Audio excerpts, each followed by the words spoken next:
Hey, rock stars, if your fab shop's overwhelmed or your supplier's missing deadlines, that's not just frustrating, it's costing you real money. That's why you call HyperFab. Based in Lethbridge, Alberta, Canada, and trusted across North America, they deliver custom metal fabrication for industries where precision and speed matter most. Construction, oil and gas, manufacturing, and agriculture. From fiber laser cutting and CNC bending to welding, assembly, and finishing, they do it all in-house with fast turnarounds, tight tolerances, and no handoffs. One prototype, full production, no problem. HyperFab shows up when others can't and delivers when others don't. Head to www.hyperfab.com or call Colin Harms at 1-403-308-3308. Fabrication without compromise. That's the HyperFab edge. Welcome to episode 258 of the Business Development Podcast. And today we're joined by the incredible Chester Elton, globally known as the Apostle of Appreciation. He's the co-author of 15 leadership books, including The Carrot Principle, All In, Leading with Gratitude, and Anxiety at Work. And with millions of copies sold in over 30 languages, his energy is electric. His storytelling, unforgettable, and his wisdom will shift how you lead forever. This conversation is a masterclass in gratitude, culture, and human connection. Stick with us. You don't want to miss this episode. The great Mark Cuban once said, "Business happens over years and years. Value is measured in the total upside of a business relationship, not by how much you squeezed out in any one deal." And we couldn't agree more. This is the Business Development Podcast, based in Edmonton, Alberta, Canada, and broadcasting to the world. You'll get expert business development advice, tips, and experiences, and you'll hear interviews with business owners, CEOs, and business development reps. You'll get actionable advice on how to grow business. Brought to you by Capital Business Development, capitalbd.ca. Let's do it. Welcome to the Business Development Podcast. And now your expert host, Kelly Kennedy. Hello, welcome to episode 258 of the Business Development Podcast. And today it is my true pleasure to bring you Chester Elton. Chester is a globally recognized expert in organizational culture, employee engagement, and leadership. With 2 decades of experience helping top companies unlock their full potential, a #1 New York Times bestselling author, he has co-authored award-winning books like All In, The Carrot Principle, Leading with Gratitude, and Anxiety at Work, which have been translated into over 30 languages and have sold more than 1.6 million copies worldwide. Chester's groundbreaking work, supported by research involving over 1 million working adults, reveals the proven secrets behind building a high-performance culture that thrives on appreciation, innovation, and collaboration. Known as the Apostle of Appreciation, Chester is a force in transforming the modern workplace. His powerful and inspiring talks provide leaders with actionable strategies to drive engagement, elevate performance, and create cultures of belief that deliver extraordinary results. If you're ready to lead your team with purpose and passion, Chester Elton is the catalyst who will help you unlock your organization's true potential. Chester, it's an honor to have you on the show. Well, thank you, Kelly. That's quite the introduction. You know, every now and again when people do, they go, I want to meet that guy. Me too. Oh, wait, I am. Yeah. No, listen, I think this will be great fun. Thank you so much for the invite. I'm honored to be on your podcast. Oh man, you know, we were talking before the show, like you have your own podcast, which at this point in recording is at 253 episodes. Not to mention, you're a leader in leadership, in business. And I think people like me, every once in a while, I just feel like I'm standing on the shoulders of giants. And so like the honor is very much mine. We're trying to carry the torch from amazing people such as yourself. Well, thank you. I think you're doing a great job. Well, thank you so much. You've done a lot. You've written, 14 books at this point, either written or co-authored 14 books. That is absolutely incredible. Yeah, actually, it's 15. Wow. Okay.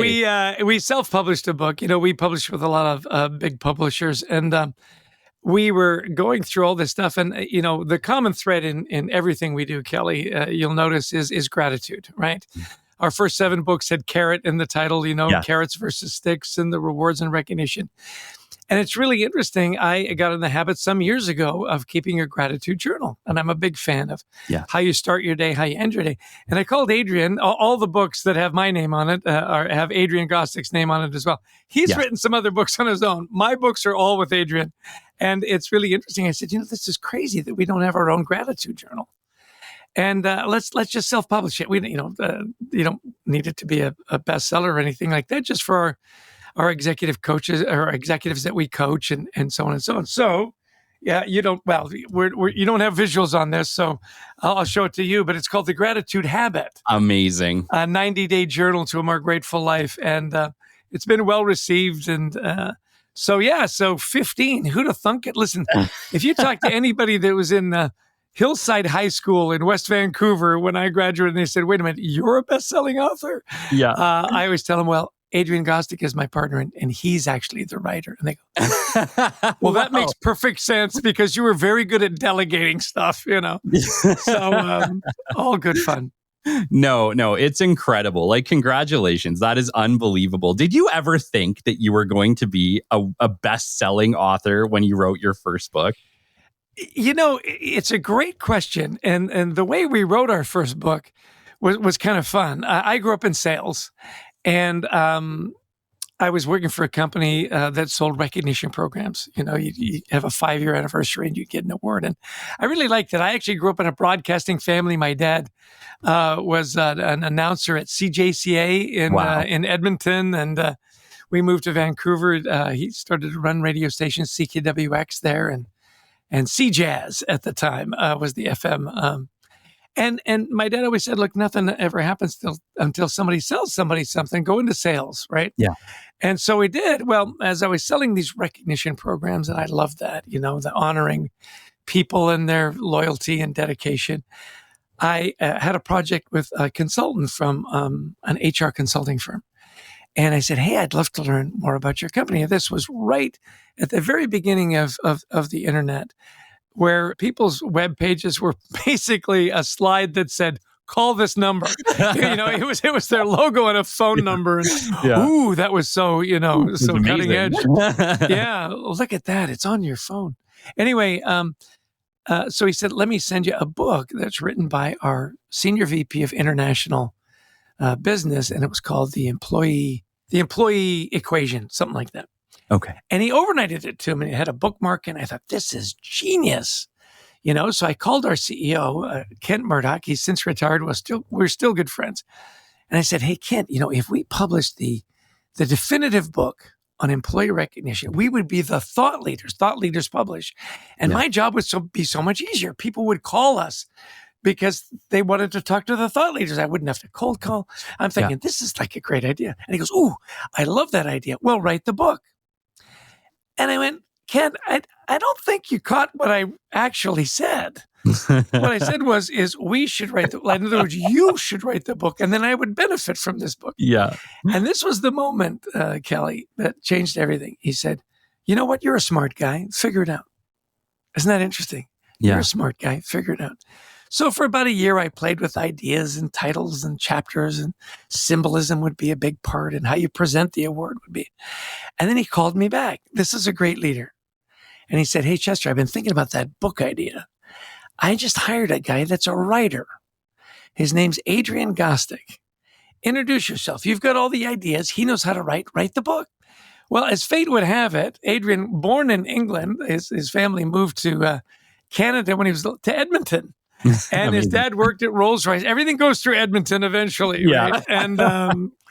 And so we got together and we wrote our first book. We published it in the year 2000, and it was called, Managing with Carrots. So we wear orange. Well, I wear orange, Adrian, not so much.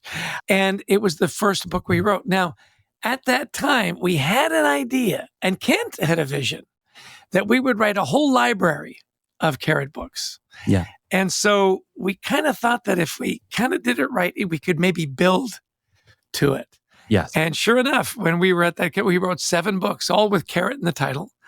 And every book sold a little more than the next. You mentioned that you finally found the Carrot Principle. I did. Yeah. We had 2 editions of the Carrot Principle, both New York Times bestsellers. One was, domestic. The other had international data. And, as we were prone to say in Canada, bada bing. Well, in Jersey, we say bada bing, bada boom. And then in Canada, you'd say, and then Bob's your uncle.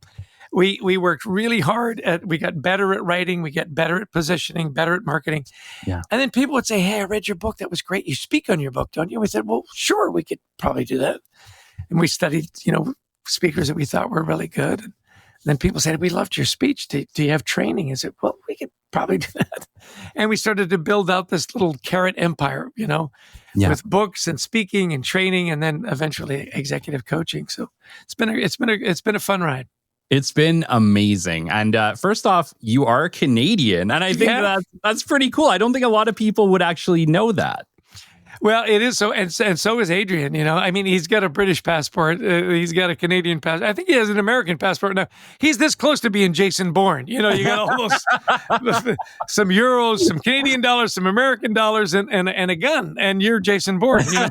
So we did have that. It was so funny because when Ken said, "Introduce yourself," we had this big sales conference down in Florida, and we got to know each other. And he'd written a couple of books on hockey. I said, this is unbelievable that we're finding each other, Yeah. Two Canadians, plotting their Carrot empire down in Florida, So, and we've become dear, dear, dear friends. We've been doing this for over 2 decades now. I think we're in our 25th year, 2024. Yeah. And our kids have grown up together, and it's been a remarkable partnership. That is unbelievable. I guess one of the questions that I have for you is, were you always destined to be on this path, right? It's one thing to be good at something, or it's one thing to be like, oh yeah, I think we can maybe write a book on, on motivating people. But it's a whole nother thing to essentially become the leader in the space of motivating people. Yes, thank you for that. You're very kind. I don't know that we're the leaders. I think we are a leader in, a pretty big category. It's so funny. I often thought, you'll know you've arrived when you're on the Kelly Kennedy podcast. When that happens, that's like the Good Housekeeping seal of approval. You know what I mean? Well, in all fairness, when you wrote the book, I was probably 12, so you were really thinking ahead. Not intended to make me feel old at all. There, thank you, Kelly.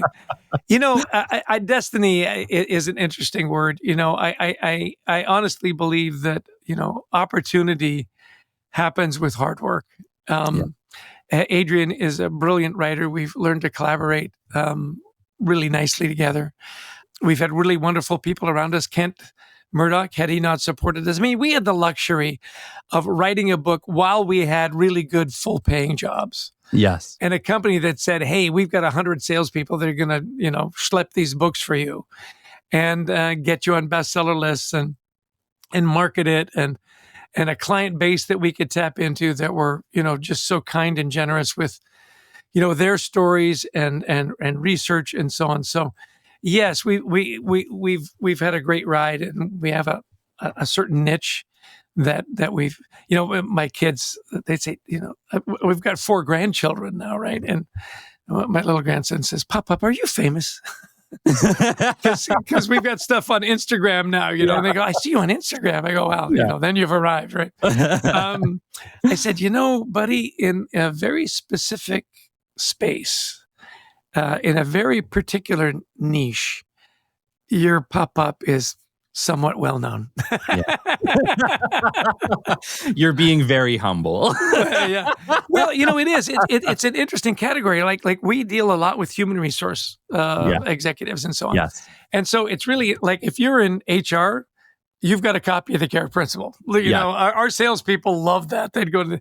I have this one friend. He's recently retired, Pat Diomede down in Dallas. He'd go in to sell these, recognition programs and stuff. And he'd look on their shelf and he'd say, "So you Carrot Principle?" He goes, "Yeah, I saw this guy present at a conference. It was so much fun." He goes, "When he comes to Dallas, he stays at my house." It's so funny. That's awesome. So we've had a lot of fun, and it's been amazing to me how international it's become. Mm-hmm. Adrian and I were totaling it up. We've presented our philosophy on great cultures, great leaders with this common theme of gratitude in 45 different countries. Wow! And just last week, I got a little package in the mail, and there was a copy of Anxiety at Work and Leading with Gratitude in Vietnamese. Wow. I know. I thought this is so cool. You're like, I don't know what I'm reading here, but this is awesome. Yeah. Well, actually, I went through and emailed him back, and I said, on page 35, there's your grammar's a little off, but so it is fun. Hard translating a book to that many different languages. That's got to be really challenging. Well, it's so funny. People find you, and then they contact the publisher. You don't. You think, oh, you don't know. Did they pay $100,000 for the rights? They go, no, it was like $150. So we've got an offer, for these guys in Vietnam, $200. What do you think? I go, heck yeah, you can just tell them they got to send us a copy, for our collection, and it's good fun. It sounds like ultimately recognition and gratitude isn't just a North American value. Like, the reality is if you have 35 different countries looking for this information, it's got to be, a worldwide thing. We appreciate being appreciated. You're exactly right. It's a human thing, right? It's Maslow's pyramid, right? It's self-actualization. Once you've got food and shelter, then you start working on, being valued and appreciated. It is very nuanced.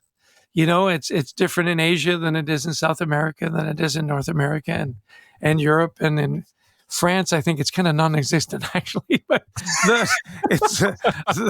the French, I would get such a kick out of the French. Their lives are wonderful, right? Their food is amazing.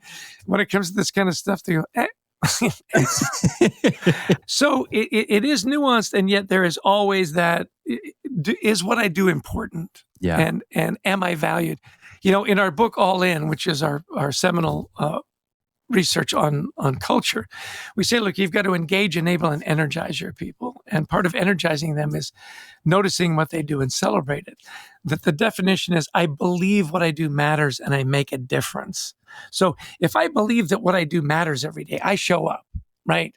And that I can connect the dots that what I do makes a difference. There's a ripple effect, right? Then I've got purpose, then I'm emotionally engaged, right? And then if I've got a leader that notices that and celebrates my contribution, life is good.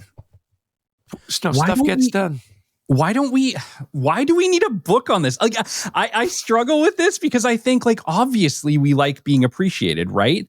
But like, why is it that we don't manage that way? Like, why is it that we have to teach our managers how to do this? Why is it not just like an innate human thing where we're like, hey, what you did over there? I appreciate it. It's amazing. Why don't we do that more often? Why is it that it's something we actually have to train?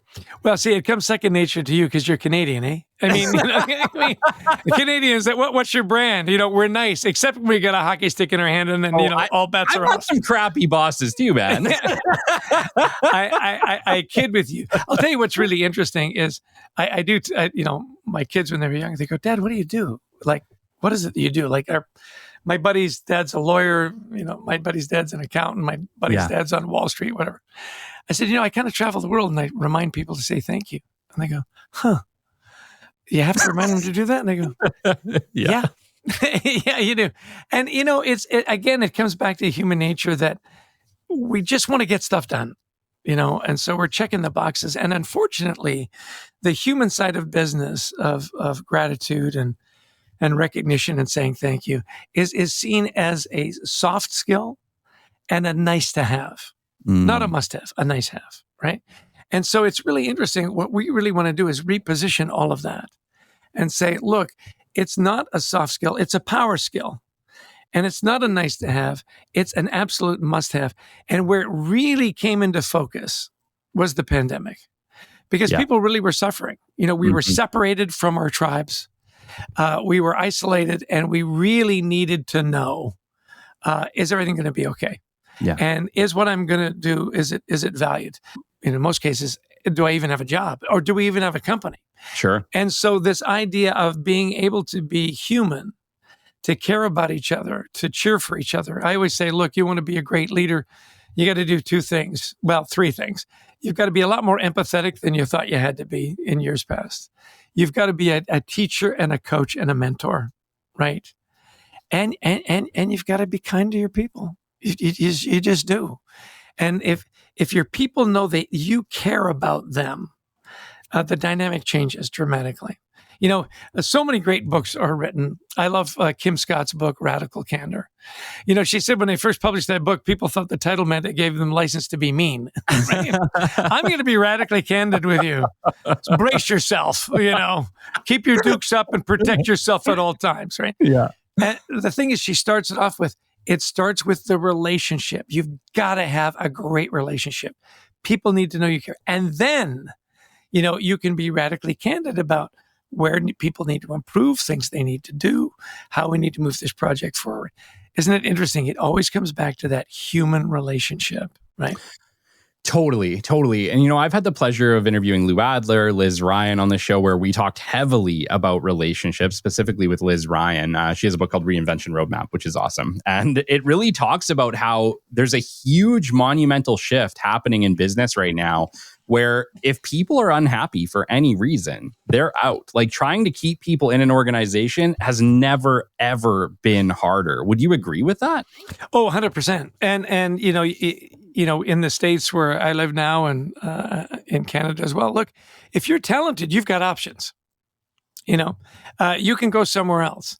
And this idea of, in my generation, so I'm the end of the baby boomers, right? I'm that old man that's telling everybody to get off his lawn at this point, And the point is that in my generation, if you were at 2 or 3 companies, that was okay. If you were if your resume, you were at like 5 different companies, people go like, did you get fired? Are you trying to stay one step ahead of the law? Like, what are you, what are you running from? Are you not paying your taxes? Is that so? And now nobody cares. No. Millennials, Gen Z, you're going to have 20 jobs. Yeah. I had a friend call me. He says, gosh, I left the company. It was fine. I wasn't all that happy, to your point, with my manager. I didn't feel like I had opportunity, which I want to talk to you about right after this. And I left for another company. I've been here a year. And by the way, this isn't working either. And I've got a company really interested in me. But does it look like I'm jumping around? And I remember saying, nobody cares. They don't. And the fact that they're interested in you tells you they don't care. Right? Go where you're going to be productive, where you're going to be valued, where you can produce. And it's so interesting that the Hay Group came out with a wonderful study just recently that the number one reason that people are leaving their jobs, particularly the millennial, Gen Z, Gen Z, depending where you live in North America, right? The number one reason people are leaving their job is opportunity, nowhere to grow, replacing money. And by the way, I always thought money was a bit of a misnomer, that, you were unhappy with your boss or what was going on. And so you quit. And the exit interview said, why are you leaving? And you'd say more money, because it was easy. Yeah. Oh, well, more money, And I think in many cases that was probably not true, right? It was the easy out. Now, when people are saying, look, I need a place where I can grow and develop. And my generation, it was the corporate ladder. You were climbing up. And if you weren't going up, you were failing. Now, your career is kind of like a rock wall. Like you'll go up here and then you want to learn something, and it may be a lateral move. Yes. My generation, lateral moves were what? What do you mean? Come on. Now it's and my son, I love to use my son Garrett as an example, and it's okay because he never listens to any podcast I'm on, so it doesn't. Not yet. He's not going to find out yet. He's a video editor, and he loves his job. And he got in with this great little company. He started in Austin, Texas, and then they moved him to Wichita, Kansas. And he loved the people he worked with, and he loved what he was doing. The thing is where he wanted to develop as a video editor and the stuff he wanted to learn, there was no one there that did it or that could teach him. So classic. He goes onto LinkedIn. By the way, if you want to follow me on LinkedIn, it's great. Yes. I've got like 630,000 followers, which is a lot of fun. And he went to LinkedIn. He found an area that he wanted to work in. He found an area of the country that he and his wife wanted to live. They had family and friends in the area. He found a company that did a lot of cool things that he wanted to do. So he found graduates from his university that worked in that company, reached out to him, they connected, sent him his portfolio. Kelly, within 2 to 3 weeks, he had an offer, a move budget, and he was out of there. Wow. And he could not be happier. He's doing all kinds of interesting things. He's doing production. He's doing they encourage him to do stuff on the side. He's got his own little production company, and they love him to do that because it keeps his creative juices going. Yep. And he didn't leave because he was unhappy. And he didn't leave because he didn't like his boss. He checked those boxes. How could he learn, grow, and develop? Fascinating. It is. But, if I even look at my career, it's like things are changing so quickly that if you don't learn and develop and try to figure out what's next, you're going to be left behind probably in a year or 2 years. Like things are moving so quickly. Yeah. Which really begs, are we set up educationally to really deal with that? Do you really need a 4-year degree? Because, by the time you're through your freshman year, all the stuff you learned doesn't matter anymore anyway. Unless go to medical school. I don't want somebody operating on me that didn't go to medical school, right? Yes. There's certain jobs where you go, look, that one makes sense. That's great. The thing is, though, I really do think that the old, European system of mentoring, yes, and apprenticeships, and learning and growing and developing under a master is going to make a lot more sense going forward. I love that. I actually love that because, it's funny, like me and my fiance, Shelby, we were literally talking about that the other day. We're like, why can we only apprentice for like electrician or, plumber or a tradesperson? Like, why do we not have like business apprenticeships? Why don't we have, apprenticeships for everything? Like, it doesn't really make a lot of sense other than there's probably like a university reason or you got to keep them going. Yeah. This idea that, your qualifications have to be, a bachelor's, an MBA, a doctorate, whatever. You kind of go, really? Did you really? It's so funny. My father, his generation, the great generation, he was, World War II veteran and so on. He said, I remember I had this sales job during the summer and it was great. Now, you're going to laugh, but I actually sold Bibles door to door. No way. If somebody goes door to door now, you're going to get shot. But and we would literally knock on doors and we would sell these Bibles, these study Bibles and stuff in North Dakota and down in the Bible Belt. And this is the way I paid my way through college. And I made good money. It was straight commission, eat what you kill, right? And my dad said, they recruited me. They wanted me to be a sales manager and recruit and sell during the summer. My dad said, well, you got to take that job. I said, Dad, look, I'm going into my senior year. I want to get my degree. He goes, why? I said, well, marketing and sales, and I want to get into media sales and follow the family tradition. He goes, Ches, they don't care if you've got a degree. They want to know, can you sell? Yes. And if you can sell, trust me, they could care less if you graduated from elementary school. They just want to know, And I said, well, just for my own benefit, I want to have like a degree, right? And it was so interesting that I really had to talk, usually it's the other way around. Mm-hmm. I had to talk my dad into letting me graduate. Wow. So, so more and more, and we're off on a bit of a tangent here, but great leaders, I will tell you right now, like if I were to ask you, Kelly, over and above your family, your mom or your dad, your grandparents, whoever raised you, who had the most impact in your life? If you look back, who were the influencers? Like, what were their titles? Yeah, no, I had a manager at a company that I worked at, one of the ones straight after high school, actually. And he was an older gentleman and he just knew how to lead. Like some people just got it. And you're right. A big part of his leadership technique was recognition. He would consistently pull me aside and say, hey, like, great job getting the work done this week. Or, hey, I see what you're doing, right? Like, he was the kind of person who wouldn't make you wait to ask or to let you know how you're doing. He would go out of his way to make sure that you knew. And I remember him to this day. He might not even be with us anymore, but an incredible, incredible person. And you know what? There's managers I've had after him. I don't even remember their names. Sure. I'm gonna coach you up here. I'm an executive coach, and I love coaching. And what's really great is the older you get, the more credibility you've got. Nobody wants a 23-year-old coach, which holds me in good stead. I want you to look that manager up, and I want you to reach out to him and tell him how much he meant to you. I will. It'll make your day, and trust me, it'll make his day too. Yeah. So, a mentor, right? It was somebody in business, took you under his wing, made it happen. I'm also willing to bet that there was a teacher somewhere along the road that inspired you, Absolutely. Whether it was an English teacher, a math teacher, whatever. And if you played sports, we've all had a coach that said, you know what, you can do better. And they coached us up. So when you think about that, a mentor, a coach, a teacher, a fourth category popped up the other day as I was doing this exercise with a bunch of people, and that is a dear friend. Mm-hmm. That you had a friend that kind of pulled you aside and said, hey, you know what? Don't get down on yourself. You're Absolutely. Better than this, right? Yeah. Those are now the qualities of great leaders, right? I don't want somebody just to help make me a better worker bee. I want somebody that's going to help me be a better person. We say, and whether we mean it or not, bring your whole self to work. So it's like, how zen? Bring your whole self to work. Yeah. By the way, we got stuff to get done here. So, make sure that you check some boxes while you're here as you've meditated the meaning of life. The point is, if we're going to say that, we have to mean it. And what people are looking for, we spend so much time at work. Yeah. I want somebody that's going to teach me to be honest and integral. I want somebody to teach me what the ethics are of good business. I want somebody to say, see what they did there? That's leadership. You want to lead?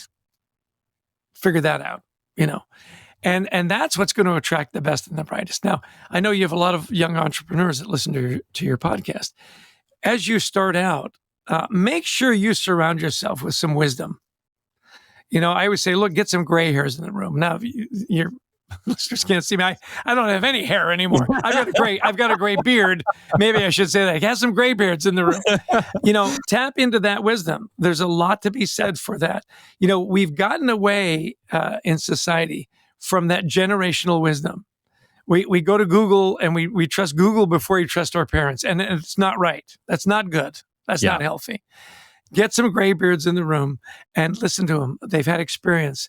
They understand human relations. They can coach you up and make sure they are good people. We're getting caught in this trap of a lot of transactional people. Mm-hmm. What's in it for me? And we get involved in win-lose relationships instead of, the great Stephen Covey, win-win. Well, I'll tell you a good story. We got to know some guys from the Covey Institute, and we did some work with them. They're just wonderful people. They were getting their book translated, there's 7 Habits, into French. And the translators came back and they said, we're having a tough time with this concept of win-win. What do you mean by that? And they said, we don't know how to translate that into French. And, well, you should figure it out. It's a great concept. So the whole idea there, is, look, generational wisdom makes sense. It's why I love working with in Asia and in the Middle East, where that family tradition, the respect for elders, and this generational culture, this wisdom that gets passed down. So, learn how to teach, learn how to coach, learn how to mentor, learn how to, bring gratitude, like you say, and recognition into everything you do. Your default should be assume positive intent. Yeah. People come to work wanting to do a good job. They're going to make mistakes. That's okay. Right? Think about it, Kelly. I always laugh when I present. I said, how many of you honestly believe that you've got somebody in your company that woke up this morning and said, my goal today is to screw up really badly, 3 times before lunch. Yeah. No, people are working hard. We got a dear friend. His name's Gary Ridge. You should get him on your podcast. He's delightful. He's the recently retired CEO of WD-40. Oh, amazing. Yeah, I mean, everybody's got a can, right? It's the blue and yellow can, the red cap. I think every house in Canada has about 3 cans. Oh, yeah. It's like, if you run out of WD-40, you've had a catastrophe. You're in trouble. Yeah, you've got a lot of squeaky doors or whatever. That's right. Now, here's what's really interesting. We've all got a can. Do you know what WD-40 stands for? No. Water displacement, 40th formula. 40th formula. Wow. Their philosophy of business is we don't make mistakes. We have learning moments. Now, their headquarters, Gary is a delightful Aussie. He's recently retired. Now he's got his own institute and he's teaching and he's beyond delightful. I'll introduce you to him. Please. That would be amazing. We've become dear friends. And you go to their headquarters. They call it the teepee because their culture is a tribe. We have a tribal culture. In a tribe, we farm together, we feed each other, we defend each other, we celebrate together, right? We laugh together, we cry together. On the steps between the first and second floor, it's only a 2-story building. They've written every formula that didn't work. Wow. And it gives you permission to be innovative, to experiment. Yeah. And when you fail, they go, okay, that clearly didn't work. What did you learn? How cool is that? Yeah. Assume positive intent. Learn from your mistakes. A learning, curious culture. Wow, doesn't get any better than that. Yeah, yeah. And I want to chat about failure. Because I think as entrepreneurs, especially, we are absolutely terrified to fail. We are so terrified of failing. We almost do everything humanly possible to avoid it. And yet I've had so many mentors on here from Global 500 and all sorts of, large mentorship companies. And they say, fail often, fail fast. And I can just see every young entrepreneur listening and cringing and be like, what do you mean? I don't want that. Failure is traumatic. Can we talk a little bit about failure and how to fail in a way that isn't traumatic? Well, it's so interesting because, people, I'm going to start a company and blah, blah, blah, blah, blah. Yeah. 90% of those companies are going to fail. If you go into that thinking that you're not going to fail, I would suggest you get a good, safe government job, and don't worry about, being an entrepreneurial success. I mean, you've talked to so many. I mean, how many companies failed before they got it right? How many times did they burn through all that investment on an idea that they thought was surefire? And I'll tell you, and this is really hard for everybody, and it's really hard for me. We've had failures. We had things we put together that we thought were really great and got involved and it just didn't work. My dad, it was so funny. He would call me in the middle of the night. So I moved to the East Coast, right? So my parents were in Vancouver and this is before, smartphones and stuff. And the phone would ring at like 2:00 in the morning. Like, when was the last time you got good news at 2:00 in the morning? Never. Right? So the phone rings. I stagger out of bed. I grab the phone. I go, hello. He goes, Jess, it's Dad. I go, Dad, is everything okay? He goes, yeah, why would you say that? I said, well, it's 2:00 in the morning. He goes, yeah, it's only 11:00 here. I go, yeah, Dad, there's a time change. Yeah. Anyway, he loved us memorizing poems and sayings and stuff. And he said, Jess, I came across this poem. You got to memorize it. I said, Dad, it's 2:00. He goes, just take a minute. He said, it goes like this. They said it couldn't be done. With a smile, he set out to do it. He tackled that thing that couldn't be done, and he found that he couldn't do it. He said, you know what, Jess? Sometimes it just doesn't work. Yeah. The tough thing about failure, and I am as guilty of this as anyone, I still have, night terrors and wake up sweating, thinking about what I could have done, should have done, didn't do, is you got to let it go. You got to learn what you can, like you say, fail fast and let it go. My great mentor, I'm one of the luckiest guys I know, Marshall Goldsmith. If you've ever read any of Marshall's wonderful books, What Got You Here Won't Get You There. And He's got a wonderful group called the 100 Coaches that I'm honored to be a part of. Yeah. And he gets in on our Mondays with Marshall, and he teaches us. And one of the things that he teaches, and he's the world, without question, the greatest executive coach ever. I think he kind of invented executive coaching, is he says, you gotta let it go. And so the visual here, you'll have to imagine this, those of you listening. Kelly, I want you to take your right hand and I want you to put it up near your right ear like this. Yeah. And when you get, you've had a failure and you just go like this, you take a deep breath and you say, let it go. Just wave your hand, let it go.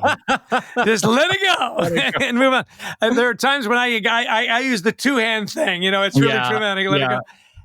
The thing is, it's really hard because when we step back and go, if I could have, if we just not hired that person, if we had just had a little more time. And the fact is, depression is worrying about the past, and it drives you crazy because you can't change it. Yes. Anxiety is worrying about the future. And so it's really interesting. Marshall's got a lot of great quotes, and when we're talking and stuff, I'll jot some down and just put it up on my bulletin board. He said, we suffer so much from the great Western disease of I'll be happy when. I'll be happy when I make a little more money, when I get married, when we have children, a little bigger house, a little better car, a little nicer vacation. Yeah. He said, look, depression is the past, anxiety is the future. Be happy now. Just be happy now.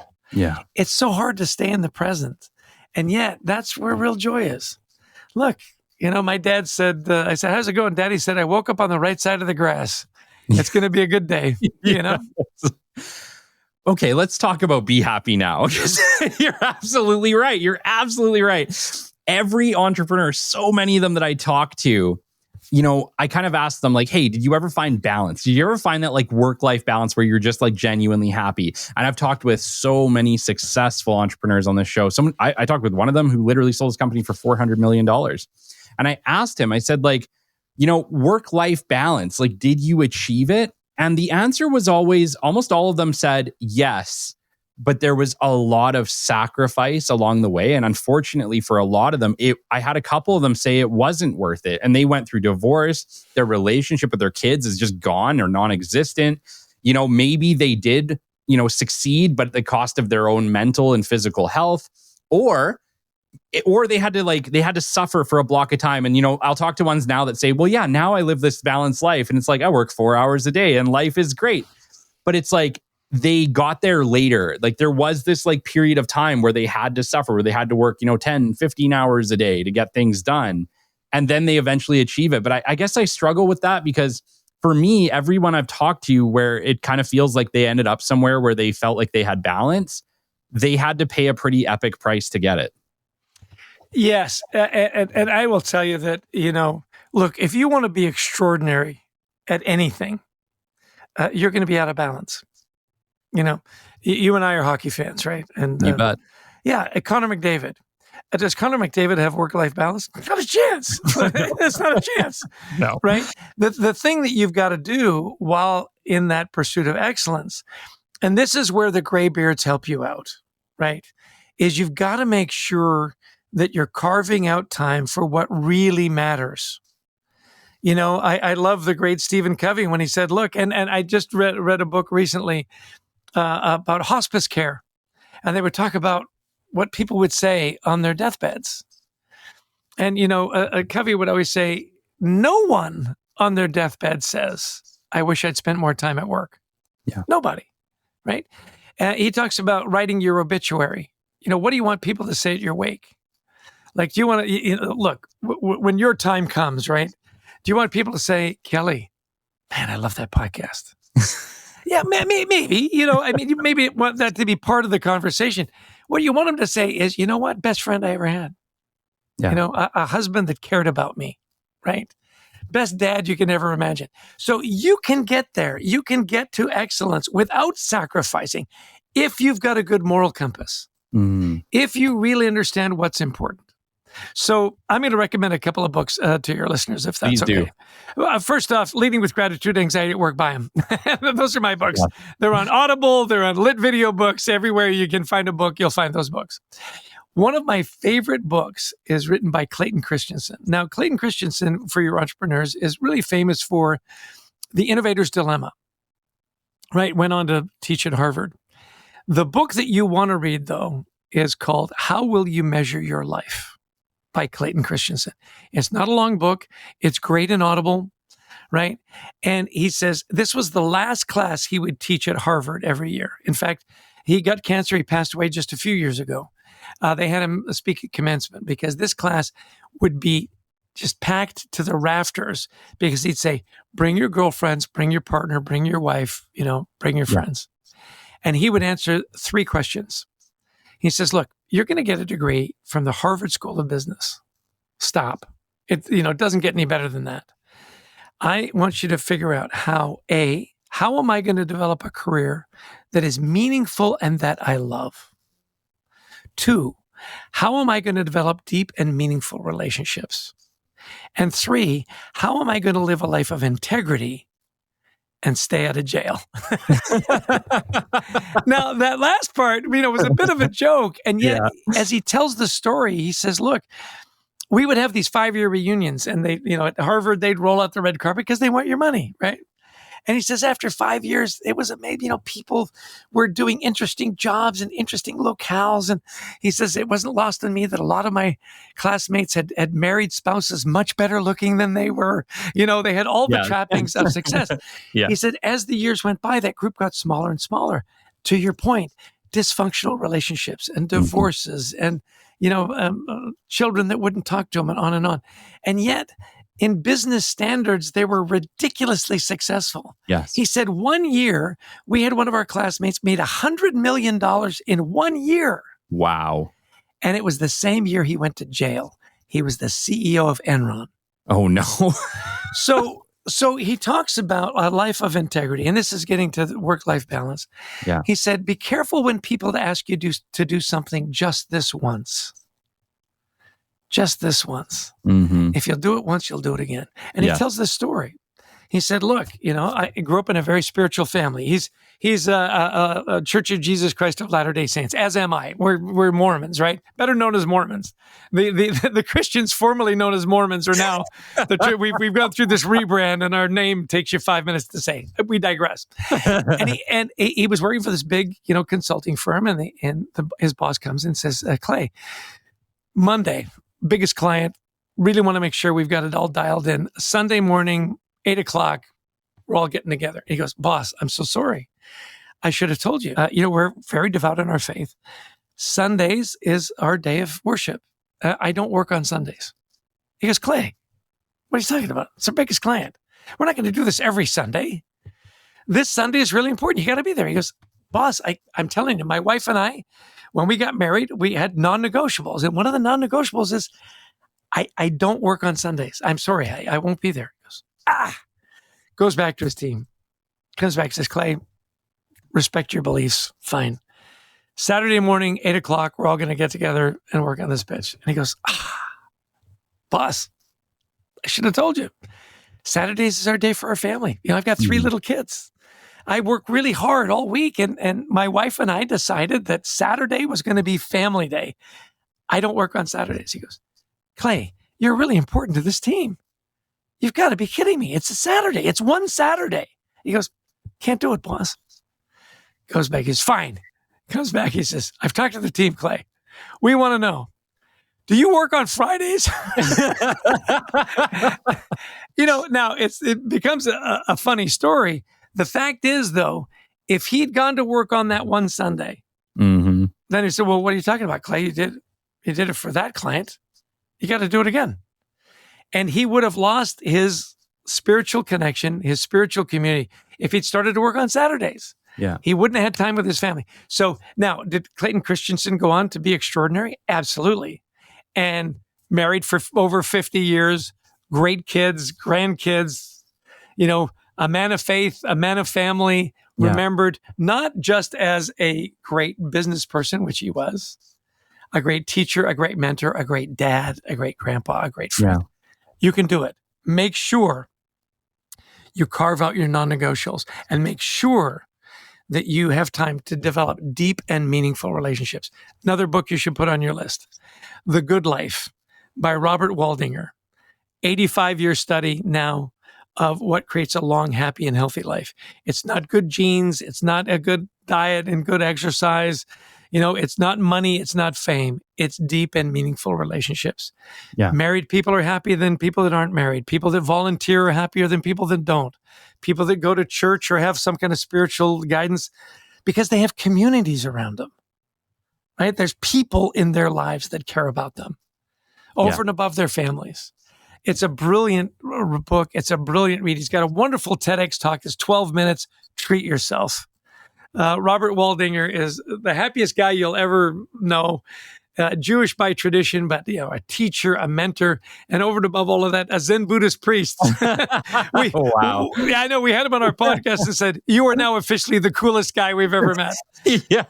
And I asked him, I said, "How do you make sure that you continue to develop deep and meaningful relationships?" It was a tip he gave me. I use it. I encourage you to do it, and all your listeners. He says, "I look at my calendar every week. I say, who haven't I talked to in a while?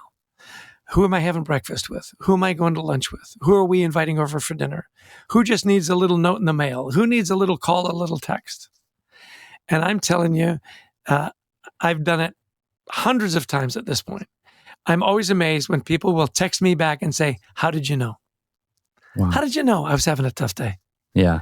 I said, "I didn't. Your name popped into my head, and I thought, I'm going to text him and just let him know, hey, you have no idea how much you meant to me. Wow. I just want you to know I love you. I'm cheering for you. You made a difference in my life. I hope you're having a great day." My gosh, that's so powerful. And it takes no time at all, right? I do want to chat with you about time because, you're incredibly successful. You got to be incredibly busy. How do you manage your time effectively as, a successful entrepreneur, as somebody who is, incredibly busy? Your time is worth a fortune as an executive coach. Talk to me. How do you balance time, or how do you use your time in the most effective way you can? Well, I married well. I really did. As I mentioned, I grew up in sales, and there's no question the best sale I ever made was when I got Heidi Olson, to marry me. It's so interesting that, and by the way, we just celebrated our 41st wedding anniversary. Wow! Congratulations. Yeah, and my parents were married for 65, so I'm thinking we're a little over halfway there. Yeah. Well, 2/3. Anyway, math is not my strength, as you can tell. I always joke that I took a stats class, and I was in the half of the class that made the upper half of the class possible. So it's really interesting. I think you really have to surround yourself with good people. And Heidi keeps me very grounded. She's the one that says, "Hey, you need to take a break. You need to make sure that you're spending time and time in the right places." My faith is very important to me. In my faith, we don't have paid ministers. Everybody's a volunteer, and so you're called to be a minister. You're called to be a Sunday school teacher. You're called to work with the youth. You're called to work in the nursery, whatever it is. Yeah. And there's only one answer, and the answer is yes. Mm-hmm. I was a bishop. Which is basically your pastor. Okay. For a young single adult congregation for 3 years, young single adults between the ages of 18 and 30 plus, and, the age of decision. And my wife and I, it was a fabulous calling. Now it was a good another 20 hours a week to do that. And over and above what we're doing, Wow. writing and speaking and traveling. And so, yeah, you get pretty good at managing your time, and maybe you got to get up a little early. Maybe you have to take the red-eye flight home, which, by the way, I don't. If you can, just don't recommend. Oh my gosh, it's just brutal, especially if you don't get upgraded. It takes you like 3 days to recover. Oh, you can land at 6 o'clock and go right to work. No, you can't. No, you That's can't. the dumbest thing anybody. And just come right to the office. Yes. How about you do that? You fly to me. So it is interesting, and again, it comes down to priorities. Yeah. It's so interesting. Like I'll come back from a trip, and we've got 2 of our grandkids just live 3-4 blocks away, and they're over here all the time. And I'll be laying there, and the kids will come in, and they'll say, "Chess, you should really go down there and spend time with your grandkids." And I go, "Yeah, but I'm really tired." And they go, "Yeah, they're not going to be this little for very long." Like as a parent, those years blow by, and so you go down, and even if you're a little grumpy, it's okay. There's nothing better than a little kid runs up and gives you a big hug and a kiss. And, Yeah. and don't miss those moments. I'm a big fan of priorities. I mentioned to you, we wrote this gratitude journal. Just have rituals, have traditions and rituals. My wife and I have a wonderful ritual. At the end of the day, whether I'm on the road or I'm home, and we say, what are your three?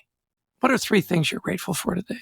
And often it's many more than three, Hey, glad I got to play tennis this morning. I got to mow the lawn, we had a great dinner, a great family dinner together.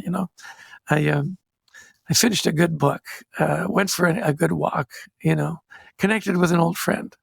And it really, studies have shown particularly ending your day in a state of gratitude. You sleep a little deeper, you develop a little better relationships. It calms your soul. In our book, Anxiety at Work, we have 8 strategies on how to deal with anxiety. The 8th strategy is gratitude. You can't be in a state of gratitude and a state of anxiety at the same. You can't hold 2 emotions at the same time. Yeah. So if you have your choice between anxiety and gratitude, let me give you a heads up: choose gratitude. I carry in my pocket. This is a little bigger one but these little gratitude stones. And they're all different. And people say, oh, do you make those? I go, no, it's 2 clicks on Amazon. They send a box full of 100. Yeah. I wish I knew how to make stuff like this. And I always carry 2 or 3 in my pocket. I'll tell you the sweetest story just happened last week.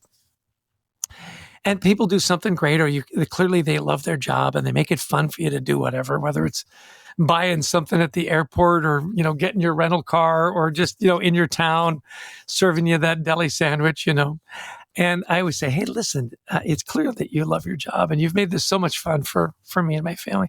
I have a little gift for you. And they go, what's that? And it's this little gratitude stone. And I show it to them. And I said, it's just a simple polished stone that says gratitude on it. Yeah. And they're all different, And I said, look, the stone is important. They're all different, like people. They're all a little flawed, like people. The thing is, a stone, when you throw it into a pond, makes the water ripple. And that's the power of gratitude, is the ripple effect. I said, I hope it brings you good luck. Thanks for making this so fun. I hope this is a little reminder that, even when you're having a tough day, there's lots to be grateful for. Wow. And now, and I'm telling you, people tear up, Yeah. And my wife is so funny. She's a little more cynical. She goes, can't believe you gave the guy a rock. So anyway, I'm on this flight. I'm coming back. It's late, and I think it was a red eye, actually. Anyway, this older, I didn't get upgraded, right? My seat's right next to the bathroom. It's always a wonderful place to be. And there's this older flight attendant, and just with the best smile and just the best attitude and making everybody feel great. And when she came by, I said, Barbara, you've got $1 million smile. And she said, well, thank you. I'll tell my dentist. He'll be very pleased. It's cute, right? Yeah. So coming to the end of the flight, I said, hey, Barbara, you've really made this a lot of fun. I've got a little something for you. And I give her the story of the stuff. She tears up. She said, you know what? You have no idea how much this means to me. And she knelt down in the aisle and she kissed me on the cheek. Wow. It was just the sweetest little gesture. And she clutched it tight. And she goes, thank you so much. And what that tells you, right, is everybody's got something. Yeah. Everybody's struggling with something. A little kind word, a little gratitude stone, a little token, whatever it might be. It goes a long way into letting people know that, hey, I saw you, noticed. Thanks for doing a great job. No, it's amazing. Day. Yeah. Like the more I get to talk to you, the more I literally see somebody who literally embodies gratitude. There's a lot of people who know what to do, who know they should be nice, who know they should do these things. But it takes a whole nother person to actually do that. There are not a lot of Chester Eltons out there. I'm going to be honest. I think when I grow up, I want to be Chester Elton. It's one thing to see somebody do something nice, but I feel like it's a whole nother thing to live that way. And I just want to ask you, what was it that made you make the choice to live that way? Because it sounds like you really practice what you preach. Well, sure. For me, it's fun. Right. I mean, and those reactions, I've got a million stories of gratitude stones. Yeah. One of my favorites was the Irish waitress at an Irish pub in New York. The great thing about New York is you go to an Irish pub, they actually are Irish. You go to a pizzeria, they're Italian. The Korean restaurant, they're Korean, right? Yeah. And She goes, "Oh, is this stone ever for me?" It's really, I get to keep it. I said, "Absolutely, lass." She goes, "I'm going to show it to all my friends." I go, "Great." Anyway, it's magically delicious. Yeah. Anyway, and you said, it's God. Thank you, by the way. It's the ultimate compliment. When you grow up, you want to be Chester Elton. I grew up wanting to be my dad. Yeah. John Dalton Elton, one of the happiest guys you'd ever meet. And he was just kind. Yeah. And it wasn't that he didn't have trouble. I mean, my parents had 7 children, 5 survived. You Wow. can imagine. You bury 2 kids. Horrible. That's hard. That's really hard. Really hard. And yet, he saw the good in people. He assumed positive intent everywhere he went. Now, here's what's really interesting, Kelly. And thank you for that wonderful compliment. The fact is that everybody can learn to be kind. And it's one of the things I love to do in our executive practice. I say, you need to be nicer. Well, why? What is it going to benefit me? I go, you have no idea how this is going to make your life better. I had an executive. It was really interesting. And so at the end of every session, whatever we were working on, there's all kinds of stuff, whether you want to work on being a better delegator or your executive presence or handling, conflict better. We at the end of every session, I'd say, okay, now how are you going to take this home? It was being a better communicator. He goes, well, what do you mean? I said, look, you've got a beautiful young family. You got 2 little kids. How are you going to take this home? One of his was, I need to be more appreciative. I said, well, how are you going to be more appreciative of your wife? He goes, well, what do you mean? I said, well, when was the last time you told your wife you loved her? He said, you don't understand my tradition. We don't do that a lot. She works really hard. I work really hard. And I love you. It's just not in our, tradition. I said, okay, well, could you do this? At the end of the day, could you go up to your wife and say, hey, by the way, I just want you to know, it's not lost on me that over and above all the work you do, you prepare the meals, you make sure the kids are ready for school, you do so much above and beyond. And I want you to know that's never lost on me and how much I really appreciate that. I said, could you do that? He goes, yeah. I said, okay, repeat it back to me. Get it right. We need to make sure this doesn't sound rehearsed. Yeah. Say it in the mirror like 50 times. So anyway, in our next session, we were doing a bunch of stuff and it was coming to the end and we were running out of time.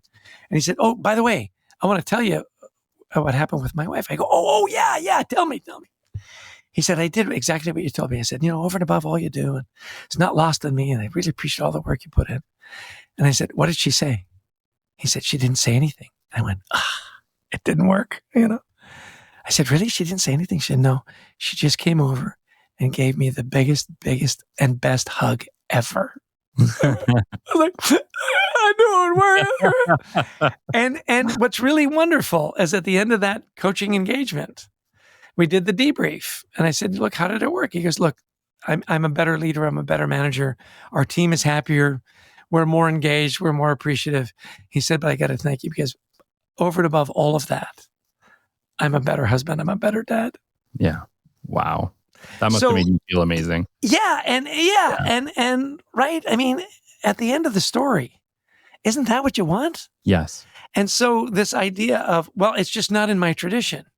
Well, change your traditions. Yeah. And it takes time and find little tokens and rituals. I'm a big fan of handwritten notes. Every now and again, I've got a big stack of them. I write a bunch of the notes to my kids. After an engagement, I'll write a handwritten note to the organizer of the conference. Nobody does it. Like almost universally, like, I got this orange letter in the mail. Yeah. Thank you. When did you have time? I took the red eye and I couldn't sleep. Trust me. And those simple little things and set it up. Look at your calendar. Who am I having lunch with? Who do I need to drop a note to? I have a little ritual in the morning, and it's gotten kind of stupid, but I literally text 50 plus people every morning with a little positive thought. Wow. And my partner goes, well, you can get an app where you can just do it once and text everybody. I go, yeah, I tried to figure that out. And it's, because you don't want everybody's name on the thing. The group, everyone replying back, everyone getting dings. Yeah. And by the way, it takes me 15 minutes, and it happens at 6 a.m. So it's not like I said, what I really like about it is every time I think about that person, it's Darcy, it's Cheryl, it's Sean. It's it's Fiona, and it's wonderful. My gosh, you might be the king of gratitude. Actually, in our bio, I love it when they say the apostle of appreciation. Yeah. Do you know where we got that? Where? When we wrote The Carrot Principle, the Toronto Globe and Mail reviewed our book and said, there's no question Gostick and Elton are the apostles of appreciation. I still carry business cards. It's kind of old school, but I like it. And my title in our company is the apostle of appreciation. It's great. That's amazing. No, this has been incredible, Chester. Thank you so much for taking the time today to chat with us. Yeah, no, listen, Kelly, you've got a great way about you. You've got such positive energy, which doesn't surprise me because you're Canadian, eh? And I wish you all the best. If your listeners want some great information, follow me on LinkedIn. We've got a wonderful website, thecultureworks.com, where we offer a bunch of stuff up. If you're looking for some great ideas around gratitude, then we publish a gratitude journal. It's our newsletter. We publish it twice a month, so every other week. We have over 320,000 subscribers. Wow. We bring in great thoughts and ideas. We highlight our podcast in there. We highlight friends of ours that are authors that have wonderful books coming out. It doesn't cost you anything. Please subscribe.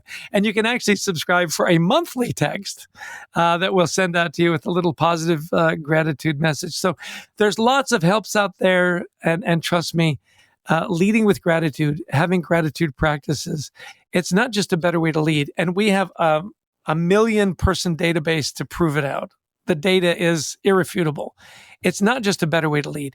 It's a better way to live. I promise you, the ripple effect of gratitude practices in your life develops deeper and meaningful relationships, more fun at work. And trust me, people will want to hang out with you because you're the happiest guy they've ever met. This was an absolutely incredible interview. I really love who you are as a person. I love your energy. And once again, I am grateful. Thank you for coming on the show, Chester. You got it, Kelly. Call me anytime. This was a delight. Cheers. Until next time, this has been episode 258 of the Business Development Podcast, and we will catch you on the flip side. This has been the Business Development Podcast with Kelly Kennedy. Kelly has 15 years in sales and business development experience within the Alberta oil and gas industry and founded his own business development firm in 2020. His passion and his specialization is in customer relationship generation and business development. The show is brought to you by Capital Business Development, your business development specialists. For more, we invite you to the website at www.capitalbd.ca. See you next time on the Business Development Podcast.